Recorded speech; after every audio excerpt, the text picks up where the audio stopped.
J'aimerais dire d'abord deux mots de l'idée centrale de notre épistémologie génétique, parce qu'elle est presque toujours mal comprise.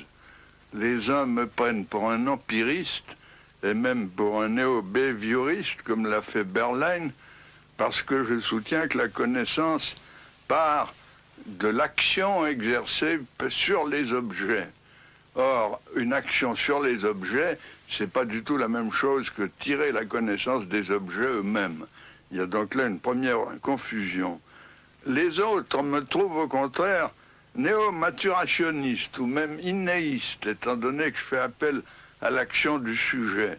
Mais ils oublient que l'action du sujet, c'est justement une action sur les objets qui a par conséquent interaction et pas action à sens unique. Autrement dit, je ne suis ni empiriste ni innéiste, mais je suis constructiviste.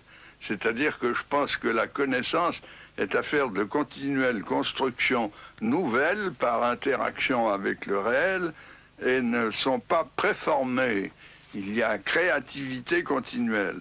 J'aimerais donc montrer en quoi la connaissance n'est pas préformée, ni dans les objets, ni dans le sujet, mais qu'il y a toujours auto-organisation et par conséquent une continuelle construction et reconstruction. Eh bien, pourquoi ne suis-je pas empiriste? L'empiriste pense que la connaissance est une sorte de copie des objets, une copie fonctionnelle, comme disait Hull. Or, ça n'est jamais une copie. Elle est toujours une assimilation, c'est-à-dire une interprétation par intégration de l'objet dans des structures antérieures du sujet.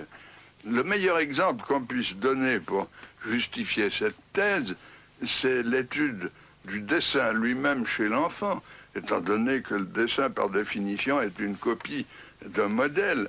Eh bien, ce qu'on observe chez le jeune enfant, c'est que l'enfant ne dessine pas ce qu'il voit, il dessine l'idée qu'il s'en fait, il dessine ce qu'il en sait, c'est-à-dire son interprétation, et non pas l'objet tel quel en tant qu'observable perceptible.